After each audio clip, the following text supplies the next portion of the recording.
درود شنوندگان گرامی، گفتارمان را از سلسله خوانش ادبی آغاز می‌نماییم.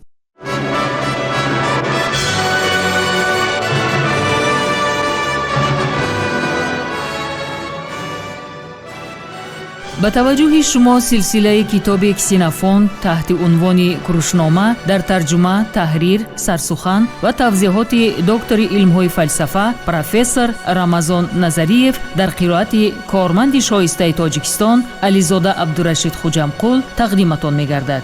گفتار 87. سلسله مذکور با هدایت و دستگیری اساسگزار صلح و وحدت ملی پیشوای ملت پرزیدنت جمهوری تاجیکستان محترم امام علی رحمان به چاپ رسید.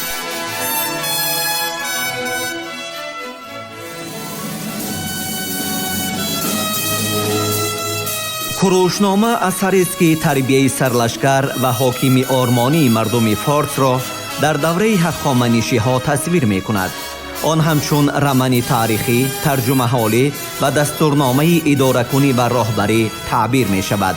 در آن در برابر هنرهای جنگی و لشکرکشی و صنعت جنگ و محاربه ها، همچنین دستورهای سیاسی و اخلاقی در آمیزش با قصه های مردمی، ترجمه حالی و تخیلات بدیعی تصویر می یابد که اکثر آنها در دایره طبقه برگزیده افینه صورت گرفته است. همچنین کروشنامه در باره خصلت و سیرت کوروش بزرگ معلومات می دهد.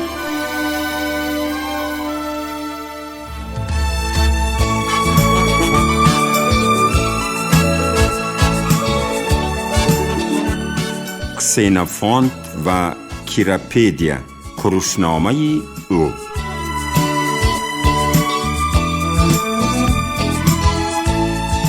در بین ادیبان یونانی دوره کلاسیکی عصرهای 5-4 پیش از میلاد نویسنده دیگری را یافتن دشوار است که ایجادیات او به مثل کسینافونت با انگیزه های سیاسی، شخصی و اجتماعی به این درجه مشروط شده باشد.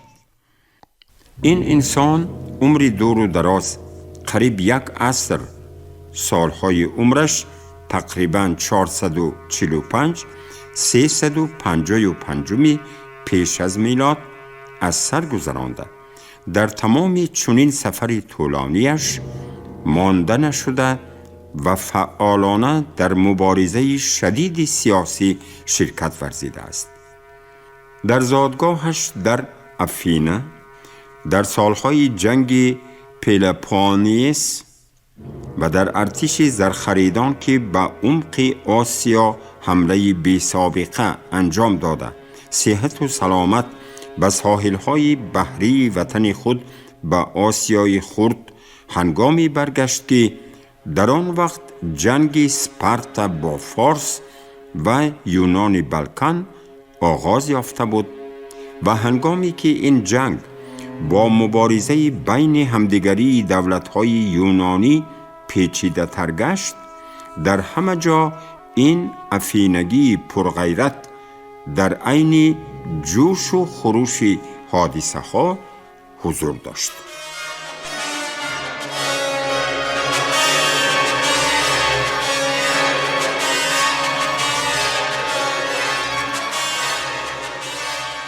با کسب خصلت حساس و مؤثر، او به تمام جنبه‌های جنجال‌های ماجراجویانه تاریخی که در آن زمان رخ می‌دادند در حال واکنش نشان می‌داد. غایه‌های نو را به آسانی از خود می‌کرد. با کمک آنها لایحه‌های آرمانی خود را تهیه می‌نمود و مانده نشده با راه‌های گوناگون کوشش می‌کرد که برای تطبیق واقعی و یا حد اقل مجازی آنها نایل گردد. عموماً اگر درست باشد که کلید درک ایجادیات ادیب را باید در ترجمه حال او جستجو کرد، پس ما در همین گونه حالت قرار داریم. کسینافونت پسری گریل، شخصی افینی از دیمه ارخیوس. دمه در افینا یکی از واحدهای تقسیمات حدودی مأموری. ایضاح مترجم تاجیکی اثر. تقریباً در سال 445 پیش از میلاد تولد شده است. برای بررسی مفصل معلومات واقعی مربوط به ترجمه حال کسینوفونت از جمله به مسئله بحث برانگیز سنه تولد و مرگ او به مقاله ما نگرید. فرالوف ژیزن ایدیاتلنست کسینوفونت. در آن اینچنین مختصری فکر و ملاحظه های محققان و بیبلیوگرافیای ضروری آورده شده است. از اثرهای نوترین اینها مهمند: ترجمه حال کسینوفونت در فصل یکم ستون 1571-1578 آورده شده است. کسینوفونت دوره جوانی خود را در افینا گذرانیده است. آن یک دوره پرتلاطم و جالب بود. در بین دموکراتیا و اولیگارخیا مبارزه شدید جریان داشت و در زمینه این مبارزه سیاسی و در زیر تأثیر قوی‌ترین آن رشد با سرعت فلسفه انجام می گرفت که نمایندگان آن سوفسطائی‌ها و سقراط بودند. جنگ پلوپونس 431-404 واقعه مرکزی این دوره محسوب می‌یابد. مبارزه مسلحانه در نتیجه رقابت پاریس‌های بزرگترین یونانی افینا و اسپارتا که هنوز از زمان جنگ‌های یونان و فارس در یونان همدیگر را برای تسلط حاکمیت داری مراقبه می نمودند سر زده بود. اما این دو دولت در احاطه همپیمایان سیرشمار خود افینا با سروری ارخی یک، ارخی در اینجا به معنای ایمپریا، قدرت بحری افینا، اتحادیه پاریس‌های یونان قدیم تحت سلطنت افینا که سالهای 70-60 عصر 5 پیش از میلاد در اساس اتحادیه دیلیان تشکل یافته بود. به طور رسمی آن یک اتحادیه پاریس‌های مستقل و برابر حقوق بود که نیروهای خود را در سالهای 478-477 برای مبارزه با پارس‌های دولت هخامنشی‌ها متحد کرده بود و در آن افینا که در یونان قوه بحری کلانترین و برای جنگ آماده ترین داشت موقع اساسی را اشغال می کرد. ایضاح مترجم تاجیکی اثر.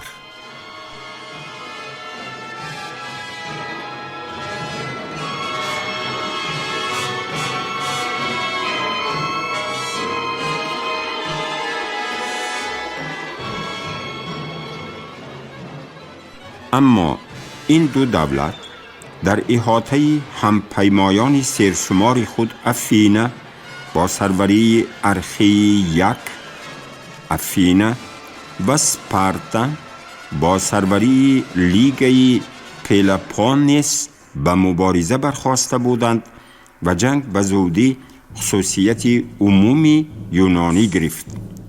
زیاده از این برای دخالت کردن به کارهای یونانی از جانب دولت‌های بربریه همسایه فارس و کرفگین شرایط فراهم آورده شد و این نزاع را باز هم وسعت داده تیز و تند نمود. علاوه بر این رقابت سیاسی از ابتدا در زمینه مبارزه اجتماعی، مبارزه دموکرات‌ها و اولیگارخ‌ها که متناسباً به افینا و اسپارتا متعلق بودند وسعت می‌یافت. در نتیجه جنگ پلوپونس خصوصیت بی نهایت شدید پیدا کرد و چنان بود که معمولاً به جنگ‌های شهروندی خاص است.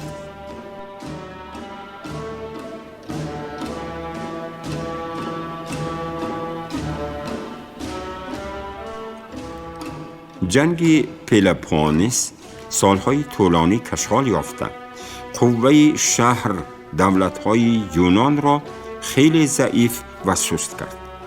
زیاده از آن وی پایه‌های ساختاری پاریس را به لرزه آورد و آن قوه‌های خرابی‌آوری را قبل از مهلت زنده کرد که با رفت طبیعی ترقیات تدریجاً مطابق می شدند و شاید در قعر جامعه یونان قدیم مدتی طولانی در حالت خواب قرار می گرفتند.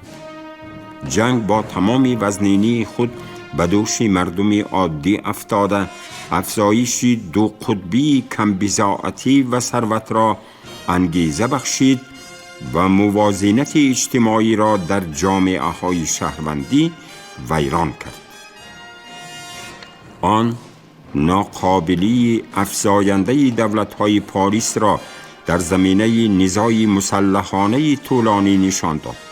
ناتوانی مقامات سنتی پاریس را در امکان اجرا نمودن وظیفه‌های دشوار زمان نو معین ساخت و باعث پیدایش ماجستراتورهای فوق‌العاده شخصی دارای وکالت‌های نامحدود، تعیین الکیویت به حیث استراتیگ افتکراتر در افینا در سال 407 گردید.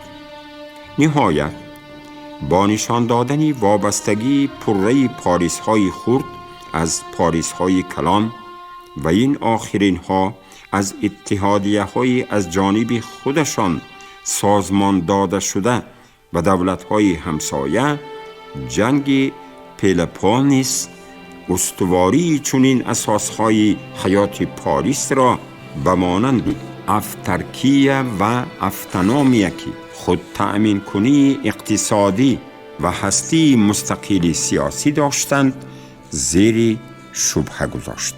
تأثیر ویران کننده جنگ در ساحه ایدئولوژی هم بزرگ بود. در هر قدم نااستواری و نسبیت نظام عنعنوی مناسبت‌ها و در عین زمان تصورات عنعنوی را درباره نیکی و عدالت، درباره شأن و شرف و آداب نشان داده. جنگ چنانه که الکی در دوره قدیم درباره آن قید نموده بودند فکیدید، باعث تنزل عقلانی و اخلاقی آنها گردید.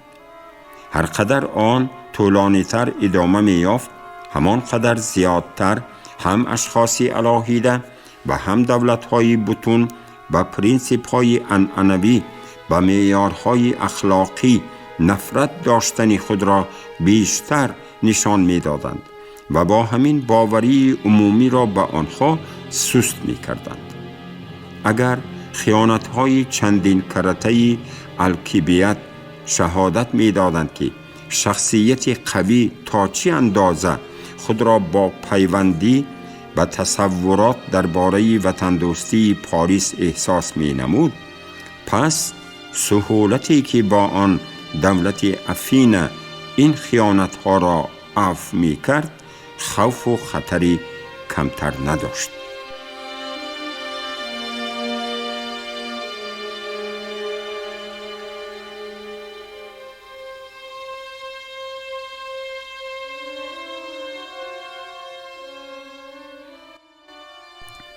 در شرایط نو و واقعیت نوی حیات، ایدئولوژی عنعنوی پاریس موقعهایش را یکی پس دیگر از دست می‌داد. بی ترتیبی های اجتماعی داخل پاریس ها تا کنون بر ضرر تصورات پیشتره درباره صلح و صلاح شهروندان، پرینسیپ نوی سازش حزبی محدود در دایره گیتریه اولیگارخی یا دموکراتی به میان آورد. گتریه شریکی اتحادیه در دموکراتیه های یونان قدیم، اتحادیه های برگزیدگان برای حمایت و دعواهای دیموس. ایضاح مترجم تاجیکی اثر. در برابر این مفهوم‌های آزادی، شهروندی و برابری دیگر نمی توانستند تأثیر فاسد کننده سیاست آشکارای غارتگرانه محض همان پاریس‌های را که دعواگر حقوقی حاملان استثنایی این مفهوم‌ها بودند احساس نکرده نمی توانستند. زیاده از آن هجومی کم و بیش بی نظام و بی ترتیبانه به ایدئولوژی پاریسی سیاسی و تعلیمات جمهوری خواهی که از همه اساسی ترین بود صورت گرفت. هر قدر که جنگ و ناآرامی ها اعتقاد را به نهادها و پرینسیپ های عنعنوی سست می کردند، همان قدر نگاه های نه تنها عامه بلکه دولت ها نیز به شخصیت قوی متوجه می گشتند و به شخصیت او امید نجات یا کامیابیشان را می بستند. نشان دهنده روشن آن پذیرایی گرم و جوشانی بود که برای الکیویت هنگام برگشتنش به وطن خود از جانب یک قسم اهالی افین سازمان داده شده بود.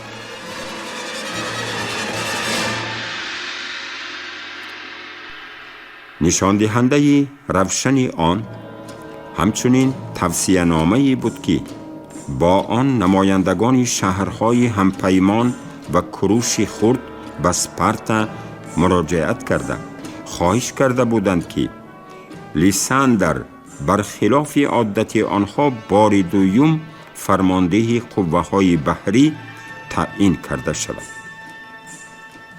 اما مهمتر از آن دلیلی است که در هر دو حالت هم دولت‌های افینه و هم اسپارتا این روحیه را پشتیبانی نموده در دایره قانون برای هر دوی آنها تعیینات فوق‌العاده را اجازت دادند. شبهه‌ای نیست که در اینجا ما شاهدی به وجود آمدن روحیه حاکمیت شاهیگری در جامعه می باشیم. البته این تحولات در فعالیت عملی و طرز تفکر باید انگیزه قطعی پیدایش افکار نظریوی را به وجود می آورد. محض در دوره جنگ پلوپونس تشکل رویه نو در فلسفه یونان انجام می پذیرد. ایجادیات اولین نمایندگان اساسی آن سوفسطایی های مقدم و سقراط محض در همین دوره به اوج خود می رسد. خود حیات اجتماعی آن سالها که پر از تغییریابی های تیز و تند و قابل توجه بود برای مقایسه ها مواد تأمین نموده برای خلاصه های ضروری انتقادی زمینه مهیا می کرد. همه این برای کارکرد نظریه اجتماعی نه تنها معارف پروری چنان که معمولاً درباره سفیستیکه قدیم چنان اندیشه می کنند بلکه محض برای علم درباره جامعه با خصلت‌های مانند علم‌های دیگر با آن خاصی عقلگرایی و انتقادی مساعدت کرد. شما گفتاری 87 را از سلسله خوانش ادبی از روی اثر کسینوفونت تحت عنوان کروشنامه در ترجمه، تحریر، سرسخن و توضیحات دکتر علم‌های فلسفه پروفسور رمضان نظریف در قرائت علیزاده عبدالرشید خوجمقول شنیدید. کارگردان شیرعلی نغزلی، صدا بردار کریم جان حمیدزاده.